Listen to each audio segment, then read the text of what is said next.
हमें चाइना से ही थ्रेट है। इस थ्रेट के लिए हमें तैयारी आज से नहीं कल से शुरू करनी थी, वो करी नहीं हम। और उनका ये कहना है कि जिस दिन चाइना ये अटैक उन पे करेगा, it will initiate the great depression in a single day. क्योंकि एक बार हमारी साइबर सिक्योरिटी क्रैक हो गई तो हमारी इकोनॉमी ध्वस्त हो जाएगी।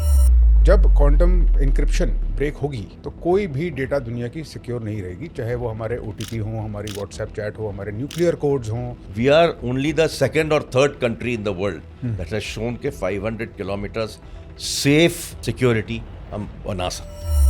अगर AI ही कोड कर पा रहा है अपनी खुद की एप्लीकेशन, तो हमारे लिए कुछ बचेगा या नहीं? लोअर एंड का जो छोटा मोटा काम है वो शायद कम हो जाए। और ये सुपर इंटेलिजेंस में क्या होगा, हमारा जो ब्रेन है और कंप्यूटर एक तरह से जुड़ जाएगा। 20-25 year old person interested in computers, better still वो अपने आप को ऐसे अलाइन करे कि उसके लिए अपॉर्चुनिटी ज़्यादा खुल जाए। We should design and make our own products to be globally competitive. आपको क्या लगता है सर, एंटरप्रेन्योरियल इंडियंस के लिए सबसे ज़्यादा अपॉर्चुनिटी किन सेक्टर्स में एग्जिस्ट करती है?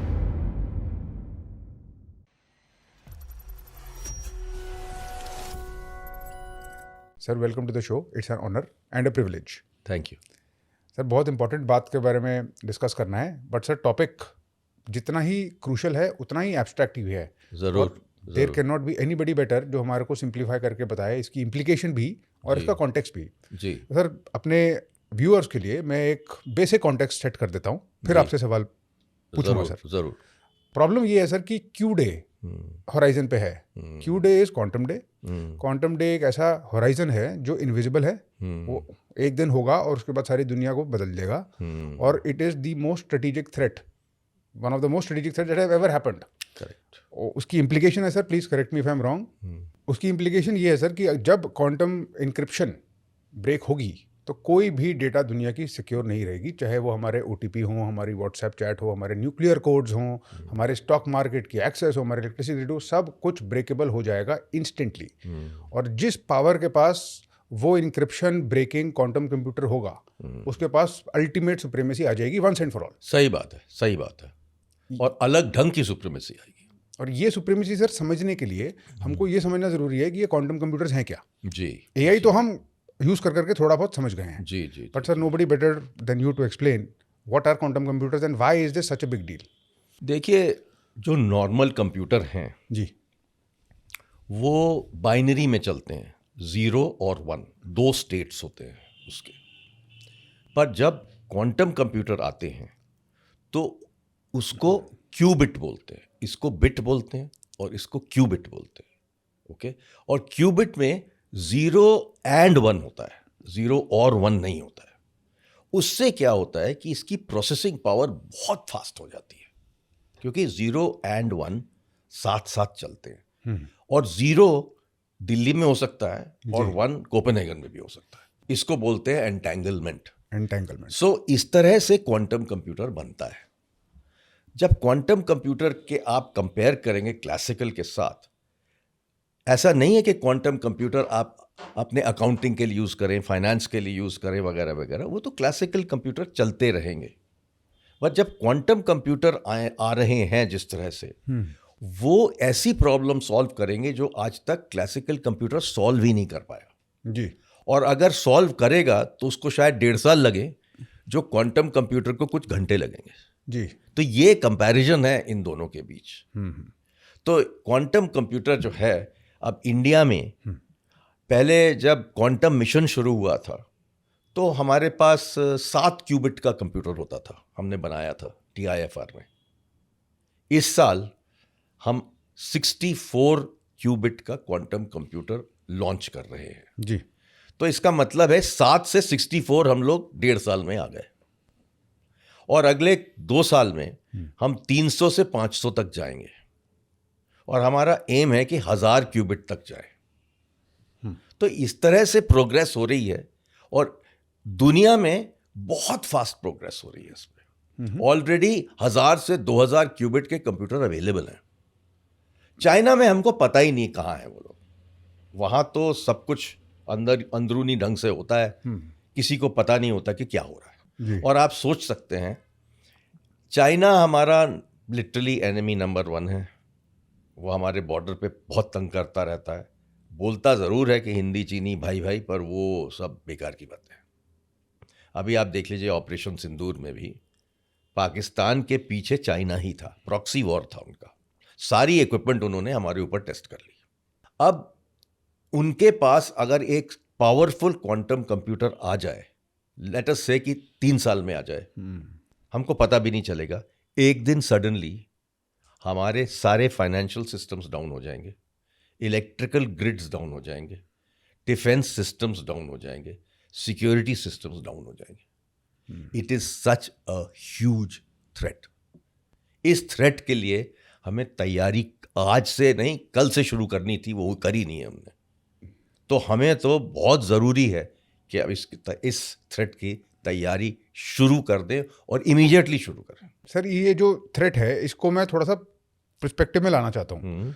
हम समझते हैं सर, बिकॉज आप तो you are an OG, you are the OG of technology, you understand it like it's second nature, but most people don't, because it's the content is abstract. जी, किसी के पास डिक्रिप्शन का मास्टर की आ गया, बिल्कुल, suppose कीजिए सर, हाँ, और वो कर क्या सकता है सर? वो ग्राउंड पे कैसे दिखेगा एक कॉमन आदमी को जब वो होगा? तो ऐसा पता ही नहीं चलेगा आपको। It is invisible. सडनली आपका स्टॉक एक्सचेंज बंद हो जाएगा, ऑल ऑफ अ सडन आपके सारे बैंक्स बंद हो जाएंगे। आप इमेजिन कर सकते हैं हमारी इकोनॉमी पे उसका क्या इफेक्ट हो सकता है। सर मेरे पास कुछ डेटा है हाँ, जो इसको पर्सपेक्टिव में डालती है। अमेरिका ऑब्वियसली इसके बारे में पहले तैनात हो गया था, तो उन्होंने अपने एनएसए के थ्रू इसकी काफ़ी सिमुलेशन कराई, और उनका ये कहना है कि जिस दिन चाइना ये अटैक उन पे करेगा, it will initiate the great depression in a single day. It will wipe out $13 trillion in a single day. It is similar for India. India में तो पूरा का पूरा इकोनॉमी खराब हो जाएगा ओवरनाइट।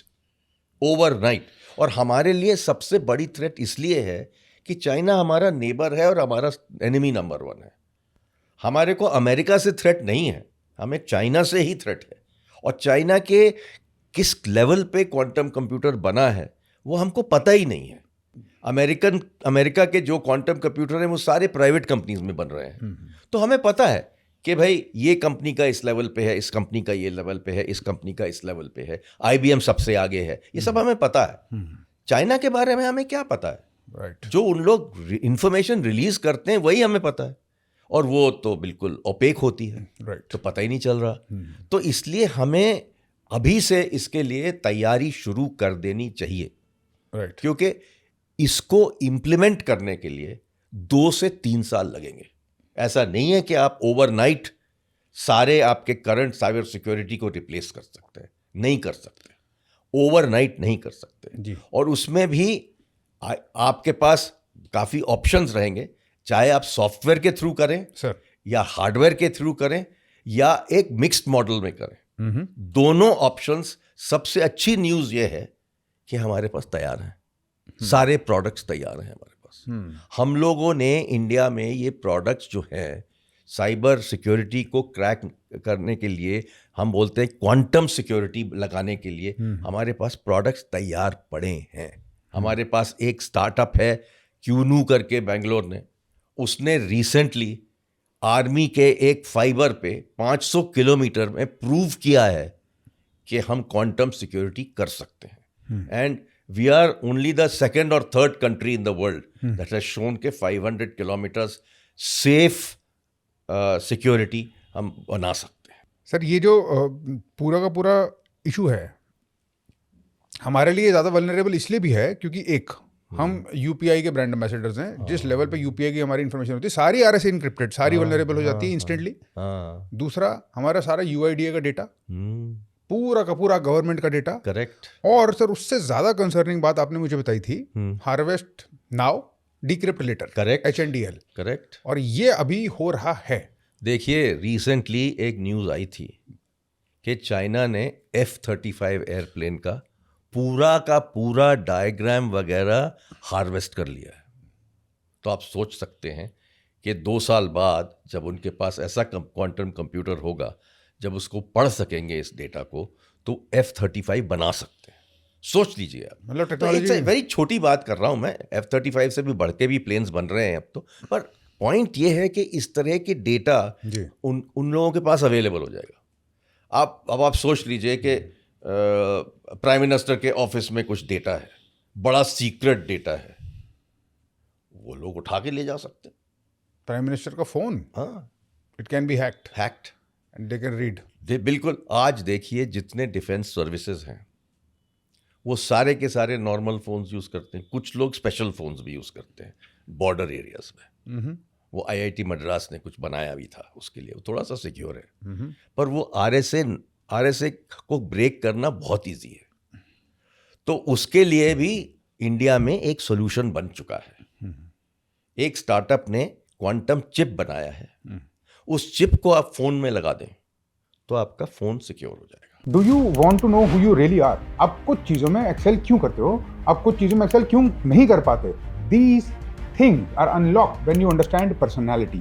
साइकोमेट्रिक साइकोलॉजी बहुत एडवांस हो चुकी है। दुनिया का सबसे एडवांस्ड, सबसे वेल रिसर्च पर्सनैलिटी टेस्ट है बिग 5। ये कैसे अफेक्ट करते हैं आपके करियर चॉइसेस को, आपके रिलेशनशिप्स को, आपके वेल्थ ओरिएंटेड डिसीजंस को, and everything for free. We have decided to distribute this. We have created the test. The tool is there. The link is in the description. Please go ahead, use it, spread the awareness, become more self-aware. Thank you and all the best. और sir ये जो security की vulnerability है, it is also reinforced because हम chips Chinese use करते हैं। और ये भी खबर आई थी और ये कंफर्म्ड है कि सारी की सारी डेटा चाइनीज के पास, चाइनीज सर्वर्स पे ही बैठी है। बिल्कुल, वो तो बड़ा नॉर्मल है। वो हर चिप में ट्रैप डोर लगा देते हैं और उस ट्रैप डोर से सारा डेटा ले लेते हैं।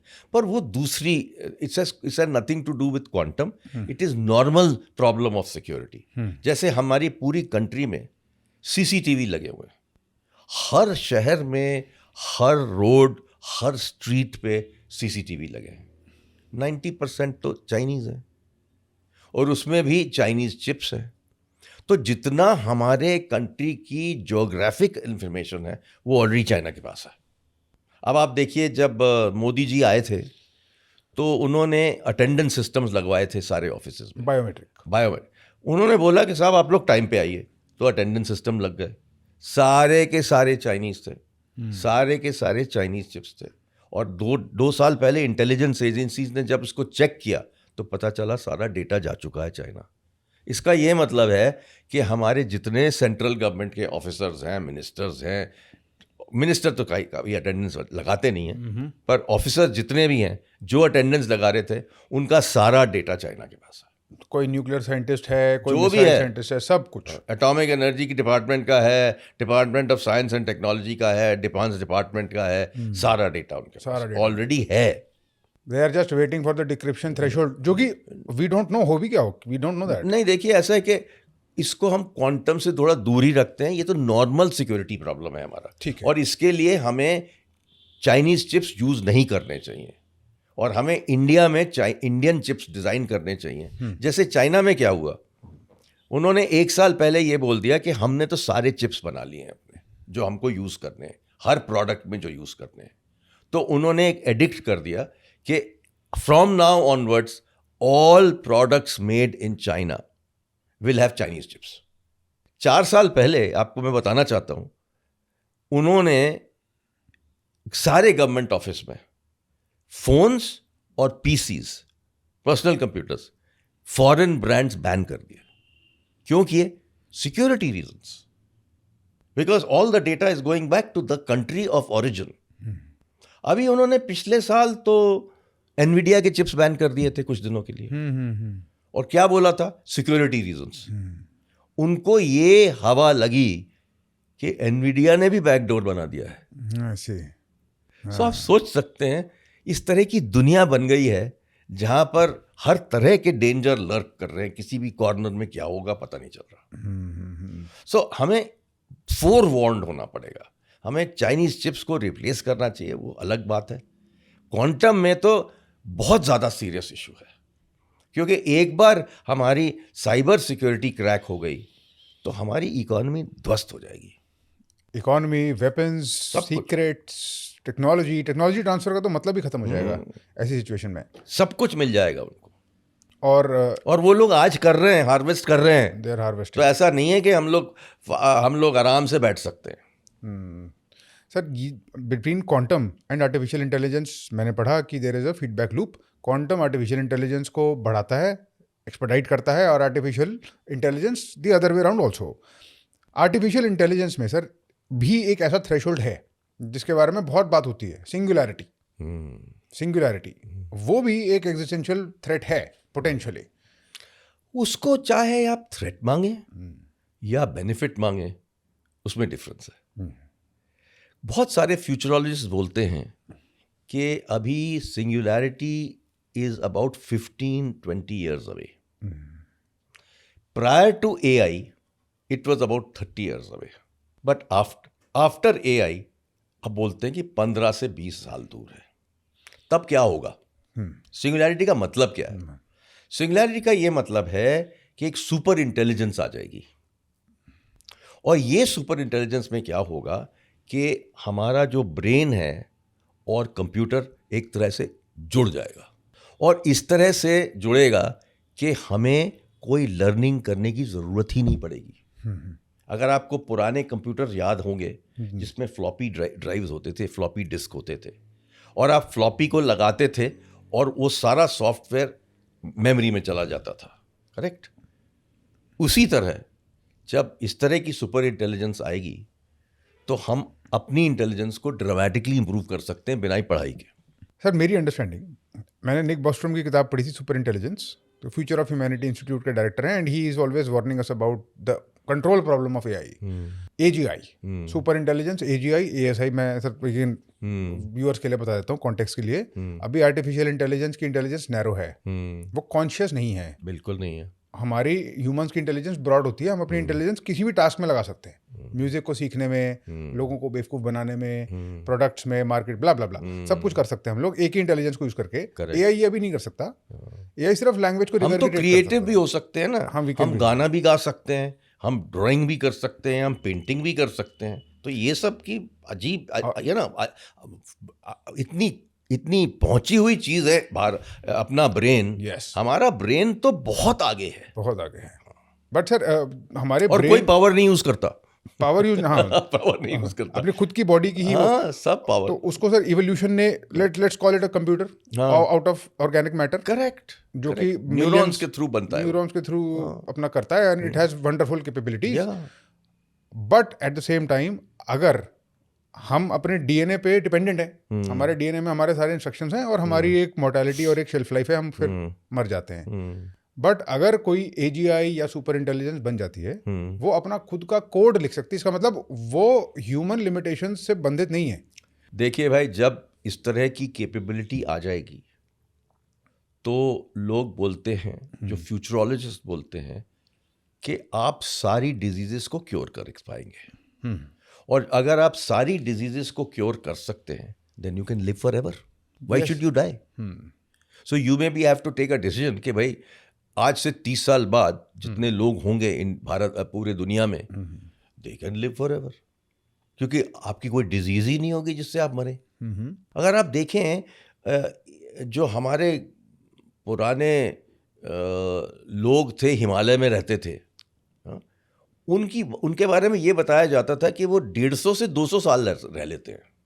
इसलिए रह लेते हैं कि वो रोज इस तरह की एक्सरसाइज करते हैं, योगा करते हैं, और इस तरह से खाना खाते हैं, इस तरह की उनकी डेली हैबिट्स हैं कि उनको वो बीमारी नहीं होते. और जब वो बीमार नहीं होते तो मर ही नहीं सकते. तो ये एक अजीब सी चीज आएगी. अब ये एक बहुत बड़ा फ्यूचरोलॉजिस्ट है, रे कुर्जवील. मैं उसको बड़े सालों से फॉलो कर रहा हूँ. मैं तो उनसे मिल भी चुका हूँ, उनको इंटरव्यू भी कर चुका हूँ इंडिया टुडे के लिए. तो मैं उनको बहुत फॉलो करता रहा हूँ, और उन्होंने बोला है कि एक ना एक दिन ये होने वाला है. सर एक और स्कूल ऑफ थिंकिंग जो है, जो थोड़ी सी पेसिमिस्टिक है, वो ये कहती है कि कोई गारंटी नहीं है कि सुपर इंटेलिजेंस अगर वो बन जाएगी तो वो हमारे लिए बेनेवलेंट होगी. वो मेलेवलेंट भी हो सकती है. एक सर एक थॉट एक्सपेरिमेंट करते हैं, तो पेपर क्लिप एक्सपेरिमेंट कहते हैं सर उसको. थॉट एक्सपेरिमेंट ही है. अब सपोज करते हैं सर, एक बहुत ऑल पावरफुल एआई है और सुपर इंटेलिजेंस है, उसको हम एक डायरेक्टिव देते हैं, मैक्सिमाइज पेपर क्लिप प्रोडक्शन. वो इस डायरेक्टिव को लिटरली लेता है. मैक्सिमाइज करने के लिए मुझे रिसोर्सेज चाहिए, रिसोर्सेज के लिए मुझे किसी कंट्री पे थोड़ा सा कब्जा करना पड़ेगा ताकि रिसोर्सेज की सप्लाई आती रहे। मेरा प्राइम डायरेक्टिव यही है। करेक्ट। उस कंट्री में अगर वो करने के लिए मुझे हो सकता है वॉर सी करानी पड़े या एक दो लोगों को असैसिनेट करना पड़े, तो मैं असैसिनेट करके वो रिसोर्सेज सिक्योर कर लेता हूँ। वो पेपर क्लिप प्रोडक्शन बनाने लगता है। उसको रियलाइज होता है कि for paper clip production maximisation production कुछ भी कर सकते, ये ह्यूमंस आर द प्रॉब्लम हाँ इन दिस प्रोसेस। ये मेरे को मैक्सिमाइज करने नहीं देंगे, तो इनको एलिमिनेट कर दो। हाँ तो इस चीज़ की सर कहाँ गारंटी है? क्योंकि कंट्रोल प्रॉब्लम यही बोलता है कि अगर वो इंटेलिजेंट, इतना ज़्यादा इंटेलिजेंट है कि आप कंपेयर नहीं कर सकते, तो आप उसको कंट्रोल भी नहीं कर सकते। जैसे एक बंदर हमको कंट्रोल नहीं कर सकता, वैसे हम उसको कंट्रोल नहीं कर सकते। Godly intelligence almost. तो ये एग्जिस्टेंशियल थ्रेट होने की प्रोबेबिलिटी आपको लगती है sir? Because you have there is a probability, but various governments are very seriously working on creating guardrails. अब जैसे मेरे को तो लगता है कि जो हमारा AI का कॉन्फ्रेंस हुआ है, उसमें फाइनली जब सारे गवर्नमेंट्स एक साथ बैठ के डिक्लेरेशन लिखते हैं, उसमें ज़रूर एथिक्स की बात होगी, उसमें गार्ड रेल्स की बात होगी, रेगुलेशन की बात होगी। अभी ये आया नहीं है और इसको लाना बहुत ज़रूरी है, क्योंकि हमें ये देखना है कि जो चीज़ हमने खुद बनाई है वो फ्रैंकेनस्टाइन ना बन जाए। यस, एंड अगेन इस टाइप की चीज़ हमने कभी बनाई नहीं है, तो पहली बार कर रहे हैं हम लोग। तो इस तरह के थ्रेट्स तो बड़े इंटरेस्टिंग होंगे। जैसे आपने बोला कि क्वांटम और AI कनेक्टेड है, बहुत ज़ोर से कनेक्शन है उसका।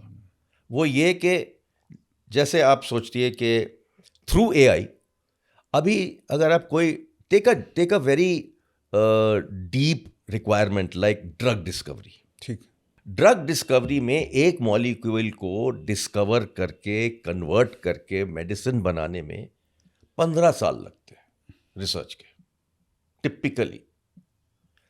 AI के थ्रू उसको आप 3 या 5 साल कम कर सकते हैं। उसका क्या इम्पैक्ट है? उसका ये इम्पैक्ट है कि cost of R&D has gone down by 3 to 5 years। Right. उसका इम्पैक्ट किस पे होगा? Cost of the drug. India में तो हमें ड्रग्स बड़े सस्ते मिलते हैं क्योंकि बहुत सारे जेनेरिक्स भी हैं। अमेरिका में जो कॉस्ट ऑफ ड्रग है वो बहुत हाई है। राइट, बहुत ज़्यादा, बहुत ज़्यादा। तो अगर आप क्वांटम भी इसमें डाल दें तो quantum plus AI it is expected कि ये 6-7 साल कम कर देगा इसको। तो आप सोच सकते हैं कि क्वांटम और AI का क्या इम्पैक्ट होगा। बट सर आपका कहना है, आपका माइंडसेट है, बहुत पॉजिटिव है सर, वो कंस्ट्रक्टिव है, देश के बारे में सोचता है। और बट सर वही चीज़ें वेपनाइज भी तो हो सकती हैं। ज़रूर हो सकती है, कोई भी चीज़ वेपनाइज हो सकती है। अब देखिए चाइना ने क्रिटिकल मिनरल्स को वेपनाइज कर दी। अब वो क्या है, अजीब सी चीज़ है कि क्रिटिकल मिनरल्स मैं नहीं दूंगा आपको, आप जो कर लीजिए। आपके सारे चिप्स बंद हो जाएंगे, आपके इलेक्ट्रिकल व्हीकल्स नहीं बनेंगे, बैटरीज नहीं बनेंगे। तो ये एक वेपनाइजेशन तो शुरू हो चुकी है। ये एक तरह से ट्रंप ने एक पेंडोरास बॉक्स खोल दिया है और सारी कंट्रीज अपने बारे में ही सोचने लगी हैं। ऐसा कुछ भी नहीं रह गया कि मल्टीलैटरल वर्ल्ड रह गया है। जियोपॉलिटिक्स बिल्कुल बदल चुकी है। Right. Everybody to his own is the new motto. Sir इस थीम को लेके मैं थोड़ा सा कनेक्ट करना चाहता हूँ इंडियंस से। और हम हमारे देश की बात है, of course it's technology abstract, but America में जितनी कंपनीज हैं ये जो ये कर रही हैं, इंडियंस ही काम कर रहे हैं उसमें। बिल्कुल। और हमारे ही IIT के 60-70% तो इंडियंस ही होंगे उसमें। इंडियंस। सर आप क्यों कहते हैं कि brain drain is not a problem, we should not worry about it? देखिए भाई, ऐसा है कि हमारे पास तो ब्रेन पावर बहुत ज़्यादा है। वी आर 1.4 बिलियन पीपल, और उसमें से 5-7% अगर बाहर भी चले जाते हैं तो हमें क्या फ़र्क पड़ता है, क्योंकि इतने सारे ब्रेनी लोग तो फिर भी रह जाते हैं ना इंडिया में। एक पॉइंट ये है, इंटेलिजेंस की सप्लाई में कमी नहीं है, कोई प्रॉब्लम नहीं है। ठीक। दूसरा ये है कि जितने लोग हमारे बाहर जाते हैं वो ब्रांड इंडिया बनाते हैं। तो अगर आप सोचिए कि अमेरिका में कोई बंदा जाता है और इंडियन डॉक्टर से मिलता है और उससे बढ़िया ट्रीटमेंट होती है, तो वो सोचता है यार इंडियंस डॉक्टर्स तो बहुत अच्छे होते हैं, तो उससे ब्रांड बनता है। अब क्या है, सुंदर पिचाई CEO है गूगल का, ब्रांड बन गया। Indian can run a company like Google. Google was going down, it has gone up dramatically. Same thing has happened with Microsoft. नीचे जा रहा था, ऊपर चला गया. तो ये जो इंडियंस ने जाके दूसरे देशों में नाम कमाया है, मेरे लिए तो ये एक फ्री एडवर्टाइजमेंट है. हमें खर्चा क्या करना पड़ा, हमारा इन्वेस्टमेंट क्या था इनमें. हमने इनको सस्ते में आईआईटी में पढ़ाया, हमारे पेरेंट्स ने अपना खर्चा करके इनको बड़ा किया, फिर ये लोग चले गए. पर is that to be taken as cost और is that to be taken as an investment in creating brand India? I look at it as an investment. That is a very positive perspective to take on it. And thank you for that. Refreshing है sir. इससे sir connected एक और चीज़ है. अब यहाँ से IIT से पढ़ के लोग बाहर चले जाते हैं, एम्प्लॉयमेंट बाहर चाहते हैं. इंडिया में इंजीनियर की कोई कमी नहीं है, बिल्कुल. इंटेलिजेंस की भी कोई कमी नहीं है. कमी नहीं है. और सर अभी तक हमारा ज़्यादातर technically informed labour force was building applications or IT solutions. Now with AI and unemployment, we have seen अभी Anthropic के जो मॉडल्स आए हैं, it is able to code more effectively than any coder. अब लोग कह रहे हैं कि 6 महीने 1 साल में आपको ज़रूरत ही नहीं पड़ेगी एप्लीकेशंस की. ये भी कहा जाता है सर कि AI के जो लेयर्स होते हैं, the base layer is energy, and then there is infrastructure, and then there are chips के ऊपर मॉडल्स के ऊपर एप्लीकेशंस. तो इंडिया, क्योंकि हमारे पास फाउंडेशनल मॉडल नहीं है, हम कह रहे थे कि हम एप्लीकेशन करेंगे. हमारा पूरा वर्कफोर्स समझता है वो लैंग्वेज और इंग्लिश भी समझता है तो कर देगा. बट सर कैसे करेगा अगर AI ही कोड कर पा रहा है अपनी खुद की एप्लीकेशन, तो हमारे लिए कुछ बचेगा या नहीं? Is the IT industry in India not a sunset industry? देखिए भाई, ऐसा है कि IT इंडस्ट्री की डेथ के बारे में 15-20 साल से बात हो रही है, क्योंकि जब 2000 के बाद इंडस्ट्री बन गई, क्योंकि ईयर 2000 में बहुत काम किया इंडियंस ने. उसके बाद जब अभी आप देखिए 5-7 साल पहले क्लाउड आया, तो लोग बोलने लगे कि भाई अब तो आपके इंटरनल हाउस में, इंटरनल लोकेशन में आपको एप्लीकेशन डेवलप करने की ज़रूरत ही नहीं है, आप क्लाउड पे लगाएंगे. पर इंडियन सॉफ्टवेयर कंपनीज ने क्लाउड को अडॉप्ट कर लिया और इस तरह से उन्होंने क्लाउड पे एप्लीकेशंस बनाना शुरू किया जो बहुत यूज़फुल हो गए. तो कंपनीज तो बढ़ती गई, कोई नुकसान नहीं हुआ, हमारे लोग रेवेन्यूज़ बढ़ाते रहे. तो हर तरह के हमारे ऊपर आए हैं चैलेंजेस. H1B का चैलेंज आया था, वो हमने सॉल्व किया. कैसे सॉल्व किया? जब लोग अमेरिका में अलाउड नहीं, हर साल लिमिटेड 65,000 का फिगर था, उसमें से इंडियंस को करीब 30-40% मिलता था. अब उसको सॉल्व करने के लिए इंडियन कंपनीज ने क्या किया? आउटसोर्सिंग शुरू करी, ऑफशोरिंग शुरू करी. सारा काम अमेरिका में करने की जगह इंडिया में करने लगे. अमेरिका में लोग लगाने की ज़रूरत ही कम हो गई, H1B पे डिपेंडेंस कम हो गई और सब कुछ हमने ऑफशोर कर लिया. और उस ऑफशोर करने से हमारे प्रॉफिट्स इंक्रीज हो गए. और इस तरह से हमने ये मॉडल बनाया जिससे बिल्कुल कस्टमर को पता ही नहीं चला कि काम कहाँ हो रहा है. तो ये इनोवेशन जो है, उसके बाद हमने उन्हें क्वालिटी इनोवेशन शुरू करी. SEI लेवल 5 आया. इंडिया के सारी सॉफ्टवेयर कंपनीज SEI लेवल 5 थे. कितनी कंपनीज अमेरिका में थी? बहुत कम. तो हम लोग ने हर टाइम एक ऐसी चीज करी है जिससे हम आगे रह पाए. तो हमारी जो लीडरशिप है सॉफ्टवेयर कंपनीज की, वो बहुत स्मार्ट है. हम लोग ने हर टाइम जो भी चैलेंज रहा है उसको फायदा उठा के आगे बढ़े हैं. तो मैं सोचता हूं कि AI के साथ भी यही होने वाला है. Okay. अभी लोग हमको डरा रहे हैं, सारे के सारे ग्लोबल कंपनीज आके हमें बोल रही हैं कि अरे बाबा ये होगा वो होगा. कोई बोल रहा है कि IT सर्विसेज होगा ही नहीं. ये सब गलत बातें हैं. हम लोग अडॉप्ट करके AI को यूज़ करके, जिस तरह से हमने क्लाउड को यूज़ करा, हम AI को एक टूल की तरह यूज़ करके एप्लीकेशंस करेंगे. और हमें सिर्फ एप्लीकेशंस करने की ज़रूरत नहीं है. ऐसा भी नहीं है कि हम लार्ज लैंग्वेज मॉडल्स इंडिया में नहीं बना रहे. अगर आप देखें तो कल ही 2 बड़े वाले लॉन्च हुए. एक सर्वम हुआ और एक IIT ग्रुप ने जो बनाया है. ठीक है, तो 2 बड़े LLMs बन गए हैं जो compete करते हैं बड़े LLMs के साथ. क्यों हमने LLMs बनाए हैं? अभी तो बहुत सारे LLMs जो हैं दुनिया भर के, कुछ तो बिल्कुल फ्री हैं, कुछ लोग में आपको पैसा देना पड़ता है। पर मैं बता रहा हूँ जितने फ्री हैं वो सारे एक तरह से, जिस तरह से हमारी केबल इंडस्ट्री में हुआ कि सब चैनल्स फ्री होते थे, अब सब कुछ प्राइस्ड हो गए, उसी तरह वो धीरे धीरे आके $5 से $10 से $20 ले जाएंगे, आपको उसका खर्चा बढ़ा देंगे। हम लोग उसी को ₹10 और ₹20 और ₹100 में करेंगे।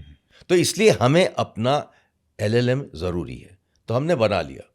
पर अगर आप भारत की प्रॉब्लम्स के ऊपर जाएं तो हमारे लिए नेसेसिटी नहीं है कि हम सिर्फ कंज्यूमर मार्केट को देखें। LLM जो है वो कंज्यूमर मार्केट के लिए है। करेक्ट। इसीलिए वो इतना सक्सेसफुल हो रहा है कि इंडिया में उसकी अडॉप्शन कंज्यूमर्स में बहुत ज़्यादा है। छोटी छोटी चीज़ों के लिए लोग जो गूगल यूज़ करते थे अब वो ChatGPT यूज़ करते हैं, क्योंकि परफॉर्मेंस बेटर है, फास्टर है, बेटर क्वालिटी ऑफ आउटपुट आता है, कस्टमाइज है एकदम। हाँ। और डिफरेंस बिटवीन गूगल, जो पुराना गूगल है, और ChatGPT ये है कि गूगल जो था वो सिर्फ इंटरनेट की जो इंफॉर्मेशन थी उसके ऊपर डिपेंडेंट था। ChatGPT उस पर डिपेंडेंट नहीं है, वो हर तरह की इंफॉर्मेशन ढूंढता है और वो मैथमेटिक्स से करता है, not through internet, not through words, but through matrices in mathematics. That is why it is much faster and deeper and give you much more intelligent answers. Google में आपको कभी इंटेलिजेंस आंसर्स नहीं मिलते थे, अब आपको सजेशंस मिलते हैं, डायरेक्शन मिलती है, इंफॉर्मेशन मिलती है। पहले सिर्फ डेटा मिलता था, बिल्कुल, अब आपको नॉलेज मिलती है। बिल्कुल। तो ये एक डिफरेंस आ गया है। तो मैं तो ये सोचता हूं कि Indian software companies will overcome this challenge also. Lower and का जो छोटा मोटा काम है वो शायद कम हो जाए, but that is not necessary to do. Without human intervention, without human intelligence, without human capability, alone AI will not survive. It will take a very long time for AI to become that powerful. It will happen maybe 15 years later. Okay. But at this stage, I don't see any existential threat for our AI, IT companies. IT companies. Sir, IT companies जो enterprise का point of view हमने लिया, can we take the point of view of a 20-25-year-old person interested in computers, पढ़ रहा है, अपना career बनाना चाहता है, उसको क्या करना चाहिए, क्या नहीं करना चाहिए ताकि वो AI प्रूफ हो जाए, और बेटर स्टिल वो अपने आप को ऐसे अलाइन करे कि उसके लिए अपॉर्चुनिटी ज़्यादा खुल जाए? देखिए भाई, अभी तक क्या था कि हमारी कंट्री में we were very services oriented, और दूसरा था कि हम ट्रेडिंग करते थे जी। तो हम चाइना जाते थे, प्रोडक्ट उठाते थे, उस पर लोगो लगाते थे और उसको बेच देते थे। 5-7% के मार्जिन पे हम लोग काम कर रहे थे जी। वही कहानी है हमारी ऐप्स की। हम कोई भी स्टार्टअप जो था वो ऐप बनाता था और उससे उसका बिजनेस बढ़ जाता था जी। अब वो ऐप जो हैं, उस तरह के सिंपल ऐप्स जो हैं, वो AI बना देगा। बिल्कुल। तो उसकी कोई ज़रूरत ही नहीं रह गई है। Where should our youngsters go? We should work on being a product nation. Product. We should design and make our own products to be globally competitive, make it for India. और इंडिया की market इतनी बड़ी है कि आप कोई भी product बन जाएगा। और अगर आप एंटरप्राइज के लिए प्रोडक्ट बनाते हैं या गवर्नमेंट के लिए प्रोडक्ट बनाते हैं, गवर्नमेंट की बाइंग तो बहुत बड़ी है। सबसे बड़ी गवर्नमेंट की मार्केट तो इंडिया में है ही। तो इस पे हमें अब चेंज करना पड़ेगा कि हमें सर्विसेज से प्रोडक्ट आना पड़ेगा और हमें R&D में ज़्यादा स्पेंड करना पड़ेगा। हम लोग इस कंट्री में R&D में स्पेंड नहीं करते। हमारी सबसे बड़ी वीकनेस ये है। इसीलिए वी आर सिटिंग एट $2,600 पर person GDP।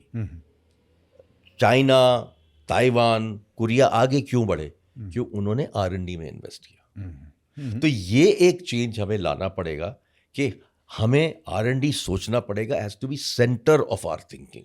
Right. Whether it is AI, whether it is hardware, whether it's biotech, whether it is space, everywhere we should design and make products, first for India and then for the world. Sir, इसको करने के लिए government की will की बहुत ज़रूरत है, political will की बहुत ज़रूरत है। गवर्नमेंट ने तो ये दिखा दिया है कि they are willing to be partners to this. So last year an RDI fund was created which is 1 lakh crore. the Prime Minister announced that I will give 1 lakh crore for 50 years interest free to promote R&D in the country. So the government has taken the first huge step of saying that I will fund R&D. तो अगर आप एक product बनाना चाहते हैं या technology बनाना चाहते हैं, आप गवर्नमेंट के पास जा सकते हैं. जैसे आपके पास 200 करोड़ का रिक्वायरमेंट है उसके लिए बनाने के लिए, गवर्नमेंट बोल रही है कि उस 200 में से 100 मैं लगा दूंगा. आप 100 लगाइए, उतना रिस्क लीजिए. आपका रिस्क मैं 50% कर रहा हूं और आपको पैसा मिल जाएगा 15 साल तक 3% इंटरेस्ट में. तो इस बेसिस पे तो आप R&D करना ही पड़ेगा हमें. ये एक तरह से गवर्नमेंट नज कर रही है, पुश कर रही है कि स्टार्टअप्स तो वैसे भी इनोवेशन कर रहे हैं, पर जो SMEs हैं, कॉर्पोरेट्स हैं, वहां पर कॉर्पोरेट्स में सबसे ज्यादा रिस्क एवर्स हैं हम लोग. तो हमें कॉर्पोरेट्स को पुश करने के लिए ये गवर्नमेंट ने नई स्कीम बनाई है. आपको क्या लगता है सर, हमारे लिए यंग एंटरप्राइजिंग एंटरप्रेन्योरियल इंडियंस के लिए सबसे ज़्यादा अपॉर्चुनिटी किन सेक्टर्स में एग्जिस्ट करती है? अरे बाबा, ये तो कंट्री इतनी बड़ी है और इतने सारे सेगमेंट्स अवेलेबल हैं कि अपॉर्चुनिटी ही अपॉर्चुनिटी है. एक ही चीज़ चाहिए जो मैंने अपनी किताब में भी लिखी है, जस्ट एस्पायर, एस्पिरेशन. अगर आपके पास एस्पिरेशन है, आप कुछ भी कर सकते हैं. जब हमने HCL शुरू किया था, हमने पूल करके 1.86 लगाया था, 6 लोगों ने. लाख 1.86 लाख 1976 में. कोई सपोर्ट नहीं था, कोई VC नहीं था, कोई एंजल नहीं था, बैंक लोन भी नहीं मिलता था. आज क्या साइज है हमारी इस कंपनी का? $15 बिलियन ग्लोबली. तो it is not about money, it is about aspiration. Sir, ये बहुत अच्छा मैसेज था और बहुत चीज़ें समझ में आई और बहुत मज़ा भी आया. सर, क्या कुछ और मैसेज है आपके लिए? Do you have a message for the young Indians who are listening to this? One major message I would like to give is that you must have a capability to try and cover many areas in your life. जैसे आप electronics engineer हैं, ठीक है, आपको electronics की बड़ी depth है आप में. पर अगर आप देखेंगे इंजीनियरिंग कॉलेजेस से जितने लोग निकलते हैं, वो एक तरह से नर्ड्स होते हैं. उनको सिर्फ इलेक्ट्रॉनिक्स आता है. Yes, that is not good enough. Yeah. What is required for the future is having breadth also. So जैसे आपको आर्ट के बारे में पता होना चाहिए, आपको किताबें पढ़नी चाहिए, आपको म्यूजिक में इंटरेस्ट होना चाहिए, या ड्रामा में इंटरेस्ट होना चाहिए, या लिटरेचर में इंटरेस्ट होना चाहिए. तो आप थोड़ा एक तरह से अपना ब्रेड्थ भी बनाइए और डेप्थ भी बनाइए. एक तरह से मैं इसको टी बोलता हूँ. Top of the T is your knowledge of other areas. Right. Length of the T is your depth area. और इस तरह से आपको जिस तरह के आज आगे बढ़ना है, ऐसा कोई इंजीनियर नहीं है जिसको AI नहीं आना चाहिए, सबको आना चाहिए. तो वो ब्रेड्थ में आपको इंजीनियरिंग के साथ आपको AI की नॉलेज भी होनी चाहिए. और बाकी सारी चीज़ों से आप एक वेल राउंडेड पर्सन बनेंगे. अगर आप सिर्फ इलेक्ट्रॉनिक्स जानते हैं तो आप नर्ड रह जाएंगे. पर अगर आपका थोड़ा सा जेनेरिक नॉलेज भी है, उससे आपके इंटरेस्ट एरियाज बढ़ जाते हैं. एक सबसे बड़ा प्रॉब्लम मैंने जेन Z में देखा है जी, कि वो लोग सिर्फ रील्स देखते हैं. हाँ. उससे क्या होता है, दिन भर फोन पे लगे रहते हैं और पूरा टाइम आंखें बर्बाद करते हैं. पर उससे क्या नॉलेज मिलती है? किताबें पढ़ना लोग भूल गए हैं. जी हाँ. किताबें पढ़ना बहुत ज़रूरी है. मेरे हिसाब से जो किताब पढ़ने में, किताब जब आप खोलते हैं जो उसमें खुशबू आती है, वो आज मिसिंग है. सर, वो मैं चाहूँगा जी कि यंगस्टर्स किताब पढ़ना ज़रूर शुरू करें. Thank you so much, sir, for your time, for sharing your knowledge, and most importantly for your positive perspective ji on all things. जी. क्योंकि हम सुन के बहुत सिनिकल हो गए हैं. हाँ. एडमिटेडली मैं भी. तो ये सुनना जरूरी था मुझे फ्रॉम somebody like you, जिसने दोनों साइड देखी हैं. और जो इंडिया के बारे में इतना ऑप्टिमिस्टिक है, despite the problems, you see optimism in everything. बिल्कुल. And with logic and with reason. जी. So thank you for that, sir. जी, thank you. Thank you. Good to be with you.